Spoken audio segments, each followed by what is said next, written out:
Il grande capo stavolta non era un boss della camorra, ma un capoposto del carcere Due Palazzi di Padova.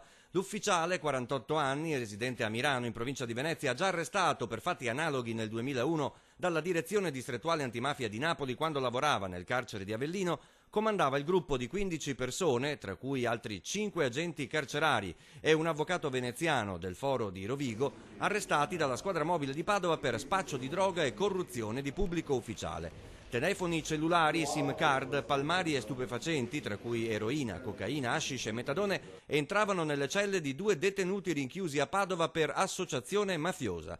Il gruppo si sentiva al sicuro, insospettabile e incontrollabile. Pensavano di poter comandare, come loro dicevano spesso al telefono, tutto il blocco del quinto piano, cosa che poi ovviamente non è avvenuta. I 6 agenti e l'avvocato erano al soldo di un camorrista del clan napoletano dei Bocchetta e di un affiliato dell''ndrangheta a Strisuglio della Sacra Corona Unita. Ai 2, rinchiusi nella sezione di massima sicurezza e ora indagati nell'inchiesta della magistratura padovana, erano stati portati cellulari con i quali potevano tranquillamente comunicare con l'esterno. Ricompensavano le guardie a seconda dei favori fatti con vaglia postali da 200 a 800 euro inviati da familiari e complici.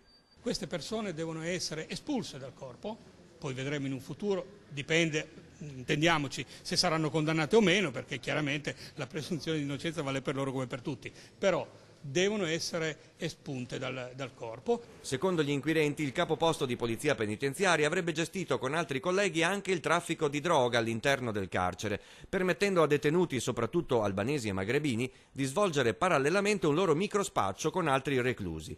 L'indagine è iniziata nel 2013, mentre la polizia stava intercettando dei marocchini sospettati di un traffico di droga. Penso che sia una grossa soddisfazione anche per la stragrande maggioranza degli operatori penitenziari che operano nel carcere Due Palazzi, e sono veramente la stragrandissima maggioranza, di vedere colpiti chi chiaramente ha tradito un giuramento fatto nel corso degli anni.